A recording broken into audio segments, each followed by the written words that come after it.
All right. Good evening, everybody, and thank you for joining us for Know Your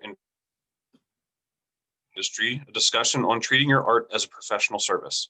My name is Nick McConnell, and I'm the Director of Operations for the York College Center for Community Engagement. Our presenter this evening is Ms. Ophelia Chambliss, Artist in Residence for Market View Arts. Ophelia has been successfully working as a fine artist with a number of distinguished solo and group exhibitions on her biography. Ophelia's academic background is communications with an emphasis on visual rhetoric and the power of the visual image to message in the public space. Ophelia maintains a studio at Market View Arts and functions as the role of artist in residence. Ophelia has a BA in communication from Penn State University and combines her visual communication with verbal and written communication to tell the story behind her work.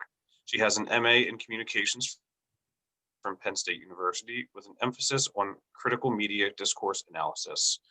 I will hand the floor and presentation over to Ophelia. All right. Thank you, Nick, for that introduction. And thank you guys for joining us for what I feel is one of the most important things that any visual artist or any creative person needs to know, and that is knowing the industry that you're trying to function in. So I'm going to talk about, best practices and pricing and industry standards and rights and what you need to look out for, because if your goal is to be successful at this. So, let me make sure it's letting me do that. Okay. So I'm going to kind of break it down into two parts. One of them is about managing your work. So knowing what your market is, and then managing yourself as the other component of that. There are resources out there.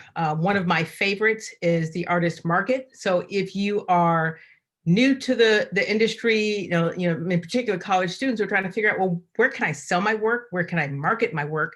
There are resources. And, very often you think that the only thing I can do is show stuff in a gallery or show stuff or give things away at fundraisers, but you can actually market and sell your work and make a living from this. You can use it in print, in web, in public spaces, private owners, and then there are also nonprofit possibilities. And this book provides you with all of that. Your market can consist of galleries, magazines, book publishing, greeting cards, posters, illustrations, art fairs. So there's more than just gallery opportunities. There are 11 different market areas. All of those are listed in that resource. It talks about regional markets. It talks about contracts, copyrights, image usage rights, promotions, correspondence. How do you conduct things? How do you communicate about your work? And I think the most important thing is for you to be able to educate yourself about your work, what it is you do, how do you want to do it, and then what do you own when it comes to making that happen. So we're going to talk about not so much the work that you do, your particular craft, but how you conduct yourself with that work. There are things out there, that'll help you write an artist statement, help you put together your biography. But I want you to understand what a work for hire agreement is. What is a commission? How do you manage your digital files? Because especially now to where we are, with COVID and we've become far more digital, a lot of artists miss out on opportunities because they don't have good digital files to work with. And they miss out on opportunities to sell work that they physically don't even own anymore, but they don't understand that they own those copyrights and they can still reproduce that. It's important to understand in your industry that there are professional relationships that you need to foster. There are legal rights issues, professional issues, technology, some very basic business practices about how to conduct yourself, salaries based on different trade customs, prices based on different genres, and then there are illustration prices and trades and other usage rights. The other piece of this is how you conduct yourself as a business. This is the piece that scares a lot of artists. A lot of them know how to do a piece, a visual piece, how to sell it, how to maybe take a picture of it and put it out there, but that business piece. In order to be able to compete with other businesses, which we have to get to the point of recognizing that's what we are. We are business professionals. Many of us go to school and are professionally trained for this. The reason we don't get that same level of respect as a business person is because we don't conduct ourselves that way. So it's imperative that we educate ourselves and we do that. Right now with COVID-19 and a lot of businesses being able to and having access to small business grants to help them recover from what happened to a lot of these small businesses, a lot of artists and creative people were not able to take advantage of that because they were not properly set up as a business. So these are some of the things that I'm going to talk about now and go into, and I'm hoping that these are some of the things that people will have questions about, because I think this is very important. So you have to know your industry, and we are an industry. A lot of artists and sometimes the art schools want us to think that, this is not an industry, it's a craft, it's what I do, it's special. No, you want to make money at this, it's an industry, it is a business. I have the things that make money when it comes to art. Then I have the things that I do because I want to express myself creatively. And at some point you have to draw the line between the two. You have to make some decisions about how successful do I want to be at this. If you just want to kind of grab onto the frou-frou notion of I paint, I'm an artist, I speak self-expression, then keep it as a hobby, make it a craft. But if you really want this to be a business, know your business and then make that happen. So treat yourself as a professional, know that you're working with an industry, and then take advantage of those resources that are available. One of the best resources that I have found out there is put out by the Graphic Arts Guild. They've done a lot of the work for us. At some point, somebody needs to do one of these for the fine artist. But for now, this serves that purpose. It's the Pricing and Ethical Guidelines Handbook. They put one out every year. For many years, I used to write the section in here on textbooks and educational publishing, like what people charge for book covers and illustrations and things like that, because my background is in educational publishing. So they have prices, they have contracts, they have all of the things that you need to utilize in order to help you conduct yourself as a professional business. I also encourage you to join professional organizations. There's the Mid-Atlantic Arts Organization, which operates within our East Coast area. Become a member of the Graphic Arts Guild and have access to those resources. They have listservs where they're constantly sending out call for artists, call for lists, hospitals looking for artists to do pieces for their new location. There are different artist societies based on whatever medium you work in. There's a watercolor society, colored pencil society, the Pennsylvania Council on the Arts. They have resources on there for muralists, painters, sculptors. So when people are looking for artists, professional artists to do work for them, people who are willing to pay real money, not that I got $50 kind of money, they're going to these professional resources saying, do you have any artists? You can have a page on a lot of these folks' websites where they can look you up, list yourself, I'm a sculptor, I'm a watercolor artist, and then they can find you. So you have to put yourself out there in these professional spaces as well. You have to be able to investigate and inquire about the information. A lot of this is in the Ethical Pricing and Guidelines book. They have the print book, but they also now have online resources, so it's always updated.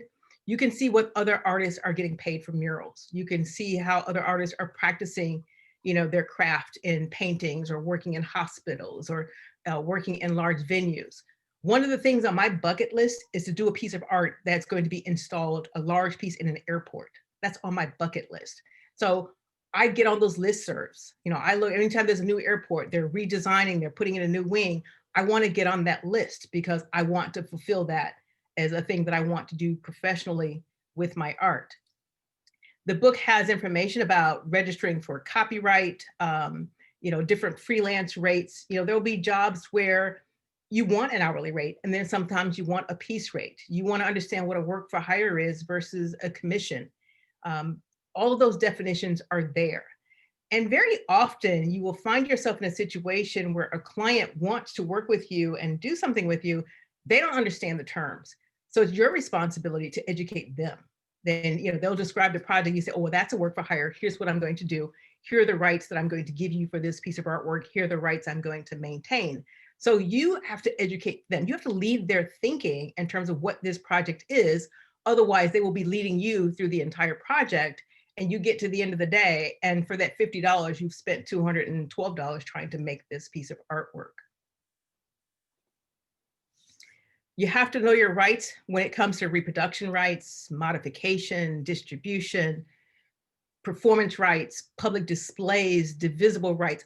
All of those things are detailed in these resources.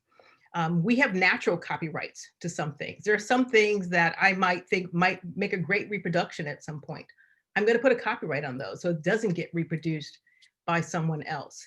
And I'm going to show you a little later on some of the forms that you need to use to make sure that you are protecting yourself.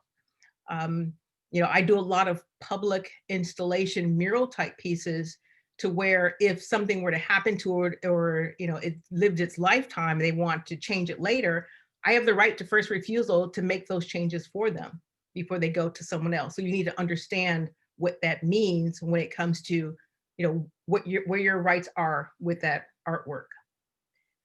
Artwork, like real estate, are the only two things that kind of appreciate in value. Everything else kind of goes up and down.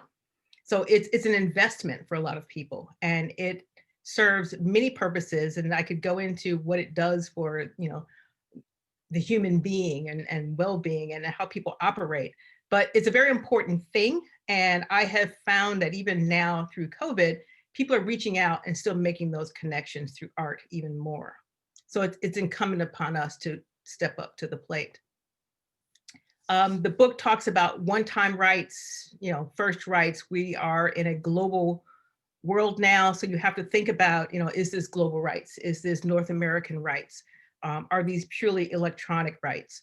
So you have to understand what those things mean. So when someone puts a contract in front of you, you understand what they're asking for, and that you're not giving away something that is, a component of your income. So education is going to be extremely important.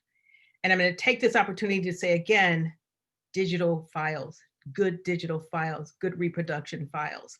You have to have those in order to be able to continue to make use of the artwork that you do, and in order to have it to continue to serve you. Any business, any industry out there, they're not going to make one of one thing and then give it away. And then somebody else says, well, I want that thing too. And you go, well, I don't have it anymore. It's gone. Well, that's not how business works. You're like, I have the digital file. I could do a high quality giclée. I can do this. I can do this reproduction. So you need to be able to take the thing that you own and make good use of it.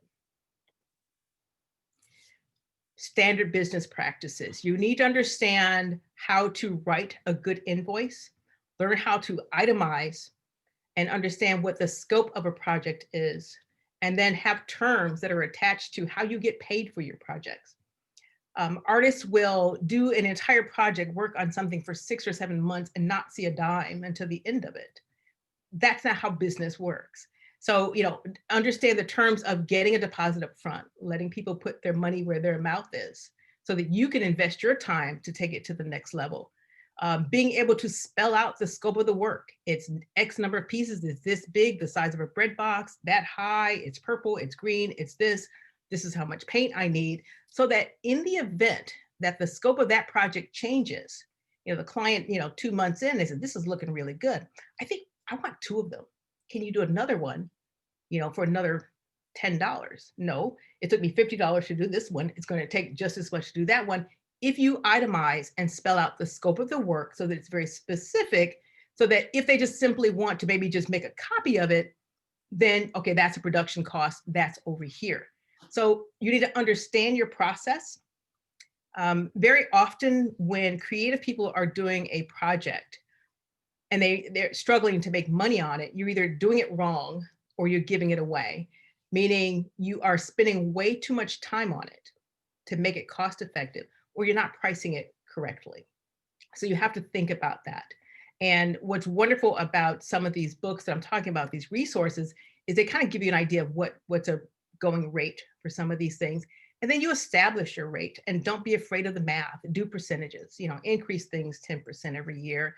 If you feel the need to discount, let it be math, discount at 10%, but work with the numbers and they will never betray you. There's nothing worse than a client coming to you one week and you say it's $50 and next week it's $75. And, the week after that, you're really hungry. So like, I'll do it for $35. Be consistent. If you do the math, you create your own personal formulas for how you work and what you charge, things will make sense and you will build that level of trust with the people that you're working with. Very often I want to tell artists that you're speaking a different language and they don't always understand what it is you're trying to say because you're seeing pictures that you can't explain to them how this is going to get from X to Z, and they can't see what you're seeing. So you have to use a language, and numbers work, a language that they understand. When it comes to organizing your work, how you operate it within your process, on my invoices, there's always the job description, the who, what, the when, where, the why, the form, the function, the audience, the market. I want to mirror back to them what it was they said they wanted. They want, 3 pieces to be installed at their location on mural fabric to be, 500 square feet, viewable to the public, but also have access to their clients. That's the job description. That's what they want. I want to mirror that back to them so that we're clear on what the nature of the job is. I want to be very specific in the size and the shape and the format and the medium, because should that change, the scope of the work just changed. So if all of a sudden you went from 500 square feet to 600 square feet, I'll be more than happy to adjust my invoice to accommodate that for you. Thank you. Always also get the schedule in there. Be specific with dates as much as you possibly can. I know that sometimes we want to say it depends on how long it takes a piece to get done. We have to get to the point again of not spending so much time on a piece that it does depend. You have to work on some of your processes so that you can make money off of it, because your hourly rate, if you spend 18 hours on a 2-hour piece, you just made 75 cents an hour. So you have to think about how that works. And then the terms section is the upfront deposit, what rights you're giving them, what the payment schedule is. It's always at least 50% upfront plus expenses, because you want to avoid the out-of-pocket component. We can't afford to be spending money on expenses of things and then waiting, if it's a 6-month project, to have that recouped.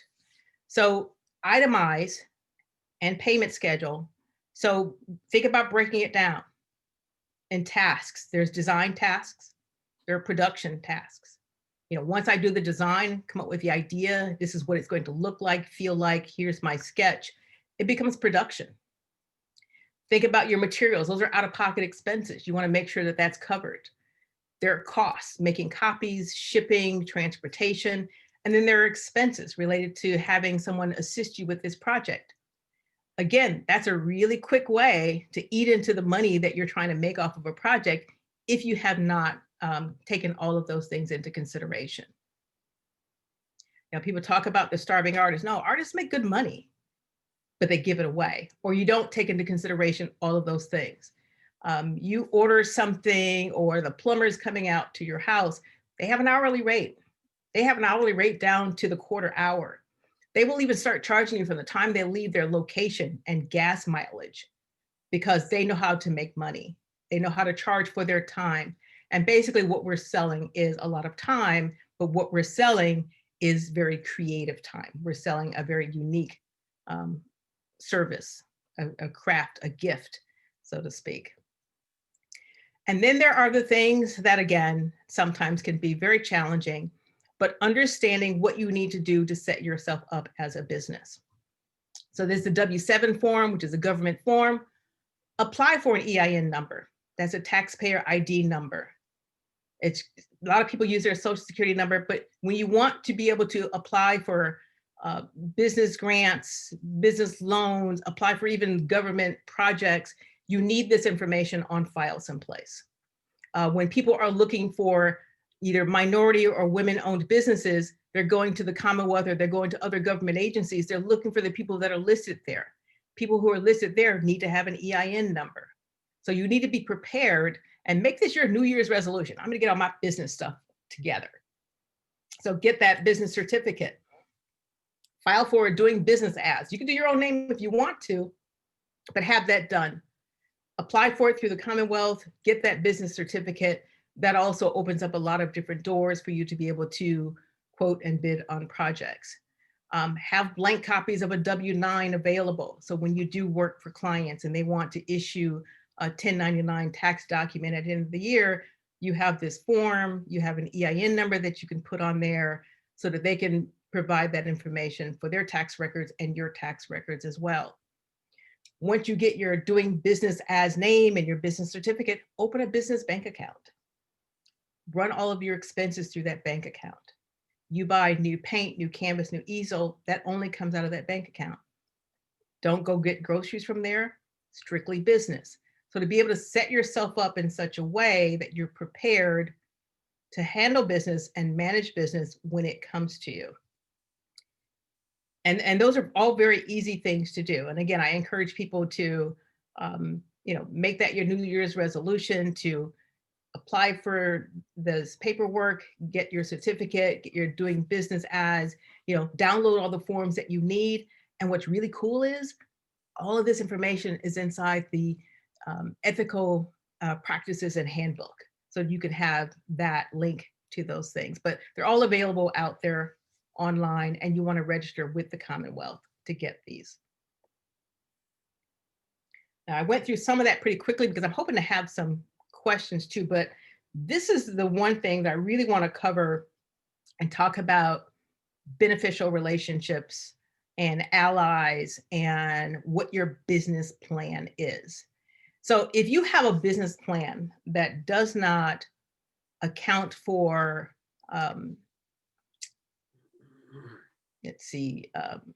faults or hindrances or obstacles, then you do not have a business plan. You need to take a minute to sit down and identify who are your allies, who constantly support your work. Where do you get your call for artists from? Where do your RFQs come from? Your request for proposals or your request for quotes? Where do those things come from? And build that list of people. And then who are the passive allies who sometimes, use you as a resource? They might refer you or you get a referral from them, but what can you do to strengthen that relationship? Who are the people that, you don't know where they stand, when it comes to supporting your work, and then you go all the way over to your passive opposition and then your active opposition, and think about who sits on that spectrum. And then what do you do to foster those relationships? How do you build those relationships? But most definitely identify those people that do support you, that are allies, and that can point you in the direction for those additional opportunities when they do arise. I mentioned some of the organizations like PCA and Mid-Atlantic and all those places. You want to put those in your, even if in your passive or neutral allies column, but put them there because they will become a resource for you when it comes to new projects and new work. In addition to those business components and business possibilities, some relationships are going to be, bartering and trading relationships. Every visual artist, if you're not a good photographer, should have a relationship with a photographer who can help you capture images of your work so that you have really good digital files, so that you're maintaining good quality images that are good quality things that you can then do reproductions from for your work. And maybe there's something you can do for them. So think about who you can put into your active and passive allies column to help you structure your business. It's very easy as artists and creatives to have a bunch of other artists and creatives around us who are all kind of like bumping into each other and not doing the structural business thing. But we have to get outside of that a little bit and think about a tighter structure. Think about putting together do your own personal SWOT analysis or business plan. Do you want to do public art, do art in public spaces? Do you want to try for government type contracts or projects, or be listed with some of the state call for art? But the key thing too, and another part of that, is to really educate yourself about what is the nature of the work. One of the other things in the book that I wanted to mention is when you're working with certain clients, that'll require you to sign contracts. That'll require you to sign a non-disclosure agreement. What does that mean to you? What is your rights and obligation?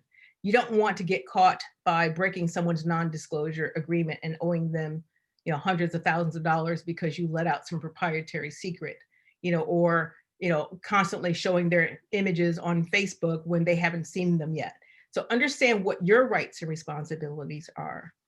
If you conduct yourself as a business and as a professional, people will treat you as a business, as a professional.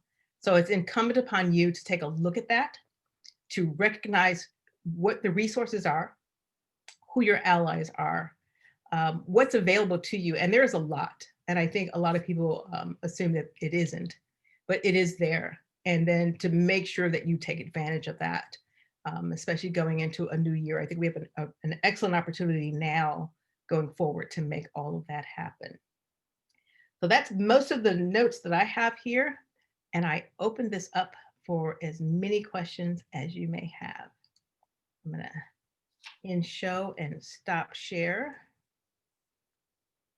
Ophelia, Yes. most of that information that you gave, mainly like in the first 20 minutes, was that mostly coming from the Graphic Arts Guild ethical practices and handbook?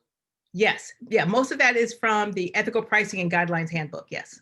And you said there's a new edition of that every year. Yes. Okay. And you could probably get one every 2 or 3 years. It's pretty standard. I don't think you need one every year, but now they have it online. So rather than my usual once every 10 years. Yes, right.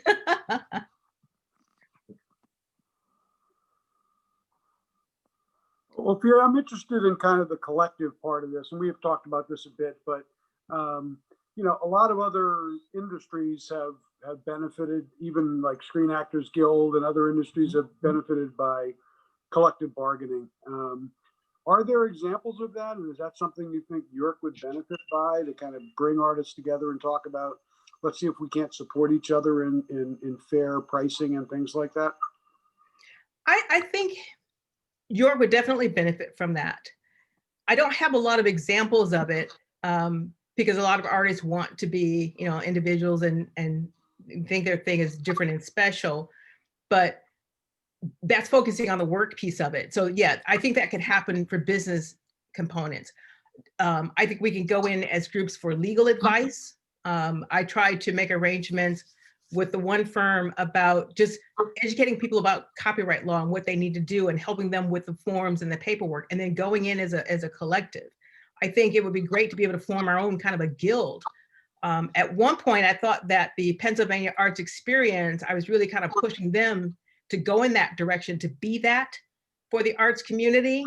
But that didn't quite pan out because I thought that was the one unique organization that was not affiliated, in such a way, but was really focused on the arts and the business end of it. Thank you. And another question. So, normally when you go into business, people forget to pay themselves, and that is that, so you've got a profit that you can make on something, but also, you really need to write yourself a paycheck. Is that something that you do, or is it something you would suggest people do, to actually say, well, I'm getting paid and I'm also making a profit because I'm running this business? Absolutely. I pay myself out of every project. Like I said, the one line where I had, these are the tasks, this is design, this is production, these are costs, these are expenses. I've worked out my formula to where I have to make some money off of this. It may not always be a lot, but my expenses are always going to be covered. I'm not going to lose money on it. But yes, I do pay myself. And then from my business bank account, I pay myself a salary every month directly from there. Right. And when you're applying for grants and doing other business things with the Commonwealth and taxes, they look for that. So I write myself a check and it says, this is my salary, this is my pay, because they look to see whether or not you're actually conducting yourself as a business and paying yourself. Yeah, because I was taken by your point about, the COVID crisis. If you are running yourself as a business, you can ask for that kind of relief. But if you're not, you're not collecting a salary, it's a lot harder to do that, I assume. Is that right? Exactly. That's exactly right. And that's why a lot of creatives were not able to take advantage of it. Great. Thank you. Mm-hmm. Ophelia, I have a question on the design end of things. Like, let's say you've been commissioned for a mural project, and of course, a big part of a successful mural project is the design aspect. Uh, how do you approach that in that, do you put limitations on how many designs will be considered? And what if they say, okay, I don't like any of, well, you've done 4 of them. Mhm. I don't like any of them. In other words, where do you go from there? Right. I usually, when I do the designs, I usually submit 2 designs. I give them 1 round of alterations based on either of the designs. And I might probably throw in another one if it's something that's pretty minor. But if it got to the point where they were asking for additional alterations, I'd say, yes, I'd be more than happy to make that for you at $100 an hour and take it to an hourly rate. And at some point, if they get to where they don't think that it's going in the right direction, I've already gotten a 50% fee up front, and that just simply becomes a kill fee. So they owe me nothing. I keep the 50%. The deal is done. Okay. Yeah, I had a situation several years ago where the potential client said to me, see what ideas you can come up with, but I don't know yet what I want. And everything I presented Ah, was, mind reading. yeah, yeah. And so I finally gave up on it, but I knew I was making a horrendous mistake and not charging an upfront design fee. So you're saying you get 50% of the project from them first. Absolutely. That's non-refundable. That is correct, because that design fee has to be covered. I can't afford to spend, especially design. I charge more for the design fee than I do the production component of it. So once I get that design fee and I've come up with the idea, which is the intellectual piece, and then I go into production, I can paint it a lot faster than I can design it. So that rate for me in my head and my numbers is a little bit lower. So I need to get that piece up front. Okay. Yeah, and it is completely non-refundable. Okay. Do you run into any uh, people having, any potential clients having an issue with the upfront 50% non-refundable? I have not lately. They've all been pretty good about doing that. It's an investment, for them to put their money where their mouth is. Um, I had one client who was a good project, and I needed to show them something because they were like engineers, so they could not completely envision. So Right. I just did like a quick collage and put something together as part of the proposal. So when they got the proposal with the quick collage, they definitely had to come up with the 50% plus all the expenses that were going to be attached with it. Okay. Yeah, I'd say that aspect of how long I've been doing this has been my downfall. Mm-hmm. Not getting the upfront Right. deposit. And you have to be, and again, businesses do this all the time. You get something, you buy it, and they mark it down at 20%. They let you know they marked it down at 20%. So if I did 2 rounds of changes, and then there was a little something else they wanted to tweak, and I went in and I made that additional change, I would update the invoice saying, additional minor alterations done at no charge, so that they would understand I gave you that. That was a gift. Now, should this happen again, it won't be a gift again. You're going to get charged for it, but not to give the impression that I just did it for free, that there was a cost associated with that, but I gave it to you gratis. Okay.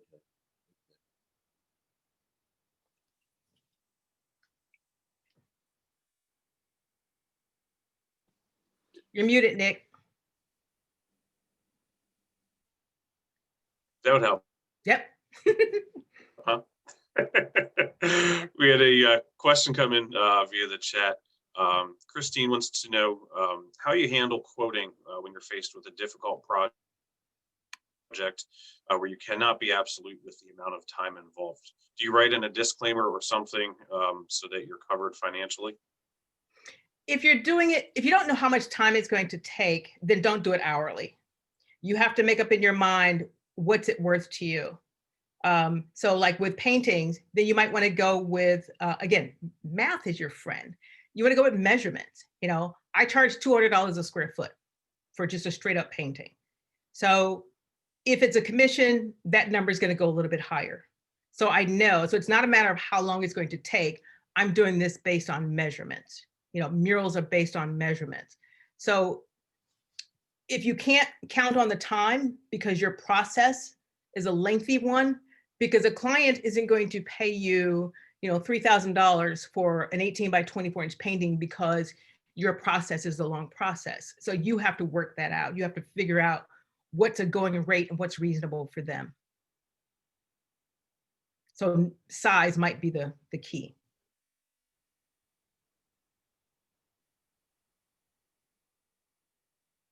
Annalise says that she respects calling PA lawyers for the arts.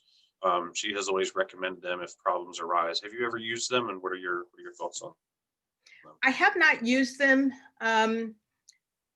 I know that they're out there. Sometimes I know that a few people who have tried to get through them. It's a little bit harder to get to them as far as because it's going through a government agency, so it's not always easy to get through. And sometimes they'll ask you, did you apply for a copyright? Did you do this? Did you do all the paperwork first? So my recommendation is if you do your due diligence up front, you'll be covered. It would be great to have a local resource. I know that there's someone locally who has somebody who won't give back their paintings, and they're trying to figure out what recourse do I have for that. But it would be great to have, somebody with a lawyer's masthead to send somebody a letter as a collective, as Dominic was suggesting. That would be wonderful. Ophelia, I'm sure on your contract, you stipulate when the final payment of the remaining 50% has to be made. When do you normally make it that final payment has to be made? It depends on the length of the project. I'm not going to work 6 months for free. Sure. So if it's a 6-month long project, there's going to be an incremental in between there. So it might be a third, at the 3-month mark. And then very often, it's not even another third at the end. It might be like if it's a mural, it's just I leave the installation piece at the end. So the balance due upon installation. And it's just, it might be just a couple $1,000s left of installation money. But yeah, I try to make sure that there's incremental payments, and I build that into my terms based on the length of the project. But the final payment has to be made, or like you said, on the when it's installed. Upon delivery. So there's a transfer of ownership, especially when I'm doing something for a public space. When I have to transfer ownership, that's the other thing I forgot, insurance. I carry insurance on myself and my art, my business, so that if I'm doing something for a client, a commissioned piece, and it's getting delivered and it falls off a truck and gets ruined, I've got insurance that covers that. So when I transfer that piece to them, like that steel structure on Queen and Princess Street, I carry that on my insurance until they bolted it into the ground, and then it became the city's property. So that was like the official cutoff for me and for my insurance company. Okay. Now, what do you do in a case where I had this happen 3 years ago?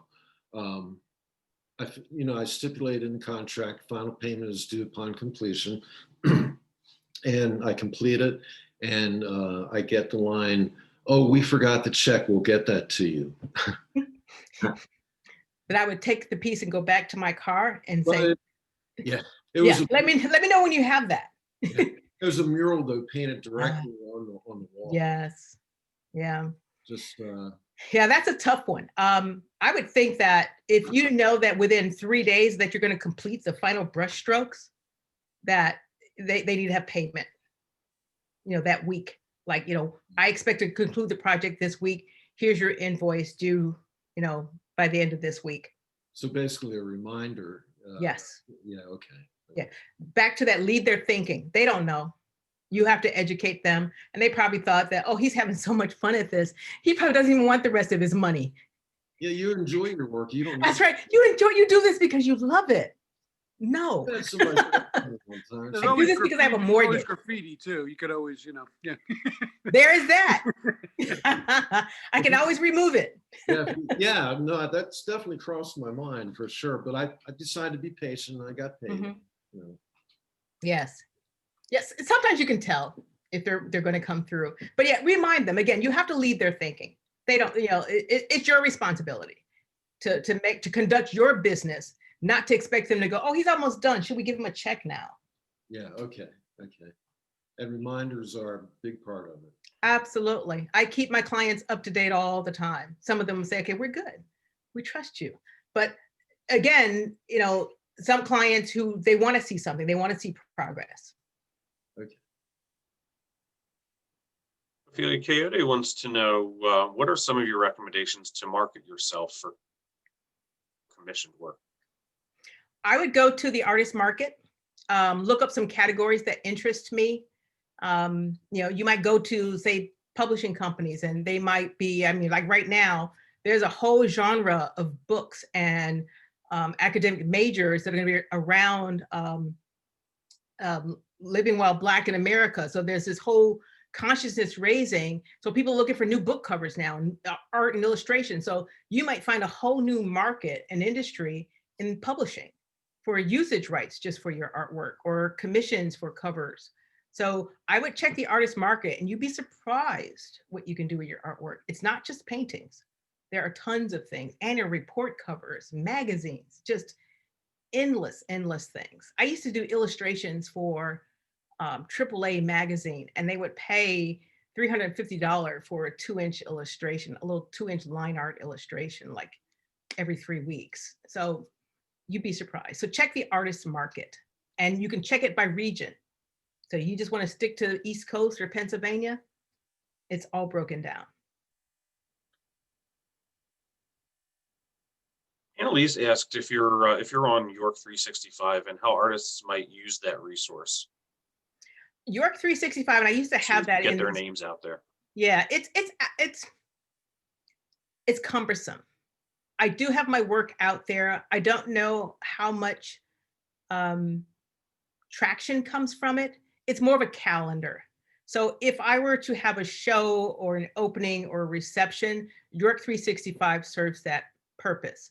But for people who are traveling or passing through the area or coming through town, if they want to look up the area's calendar of events and find artists, that's a great resource for it. And it's a great local resource for events and activities. So I do have a very active page.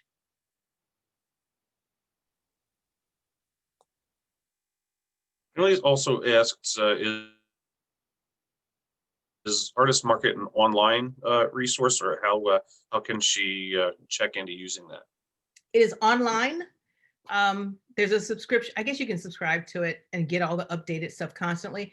Or you can go to like Ollie's. I think I found a bunch of old copies really cheap, but you don't need the 2020, 2021 version. You can get 2018. I think you can still be good. But yeah, you can get it online as well, and have direct links to the different resources. Like they provide you with a link of their company. It might be a gallery or a magazine or whatever. You can go to the link and see the kind of work that they use or what they've done in the past and know if it's a good fit for you. There's really no reason not to have access to different markets when the information's there.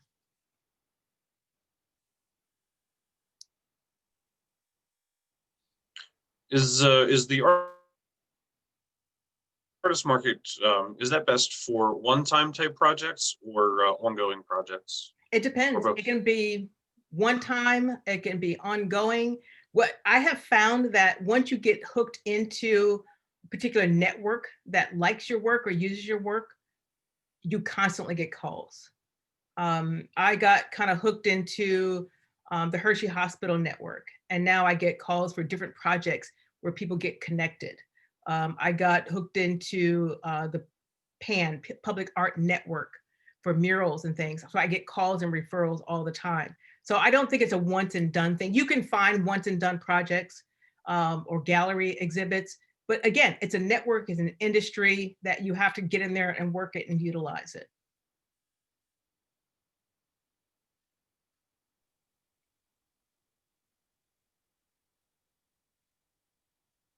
Any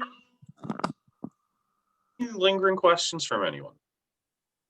Ophelia, I know a lot of artists, they can do this work like you're describing as a business, but they also have passion projects. Still have time to do work just because it's work that you want to do?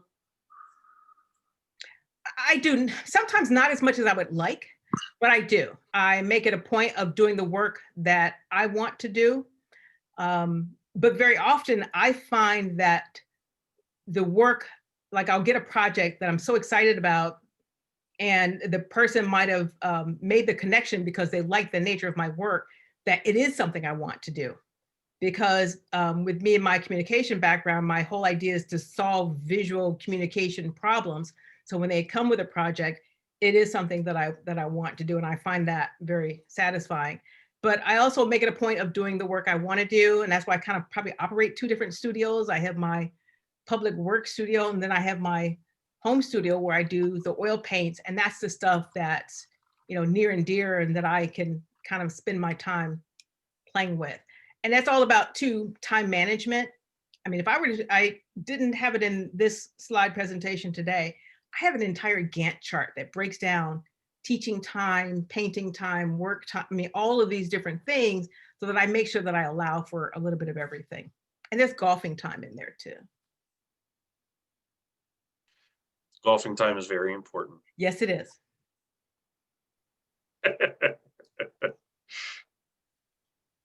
We had one more question from Annalisa.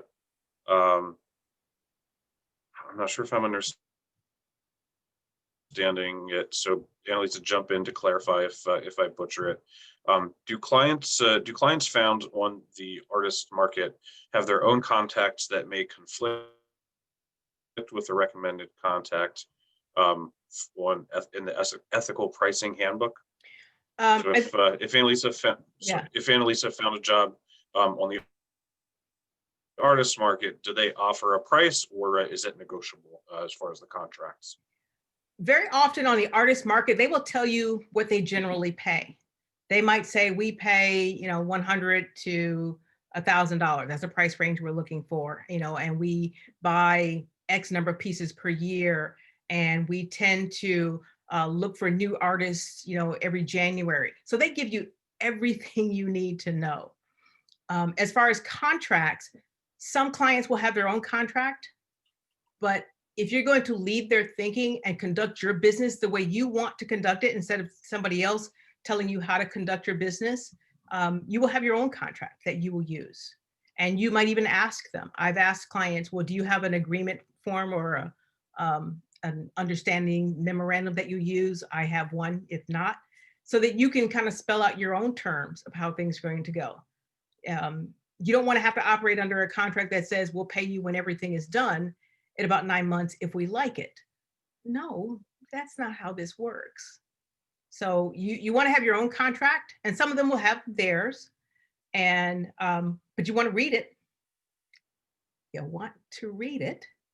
And if you don't agree with something, cross it out, initial it. You have the right to kind of edit if you need to. A lot of people don't realize that, or they're nervous about doing that, but it's an agreement. Just because they hand you a piece of paper, you don't have to sign it. You can make adjustments to it and initial it, and then you guys can agree as a party, as a partnership. It's not a one-way thing. And if you're conducting yourself as a business, you have say-so in this. Large companies have their own contracts, and I mean, I've had contracts and agreements that have been like 45 pages long. And very often with a lot of RFQs for big clients, they are, but they also come with bigger dollars attached to them as well.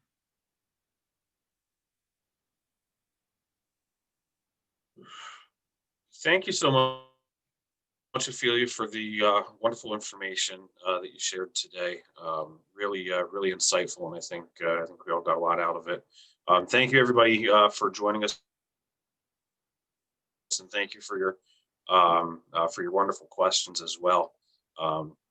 I will stick around for a couple more minutes if anybody has any last questions for Ophelia. Otherwise, hope you all have a great evening, and take care. Yep. And most people know that they can just send me an email if they have a question. I'm always happy to help out, because I think it's important that the more we all conduct ourselves as business professionals, the more respect we will get as creatives. And I think to Dominic's point earlier, you know, we'll have that collective where people won't be taking advantage of us as a group anymore.